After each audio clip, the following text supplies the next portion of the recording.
how to delete search history on Android. Now let's get started. Now from your device, you have to open up any internet browser that you use in your device. Here in my case, I have Google Chrome, so open up any internet browser that you have in your device.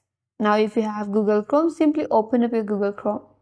Now once you land here, make sure that you're logged in with your account. Now from here, navigate to top right corner, then tap on three dots icon. Now from this drop down menu bar, tap on settings. Now under the settings page, scroll down a bit and under tap on privacy and security option.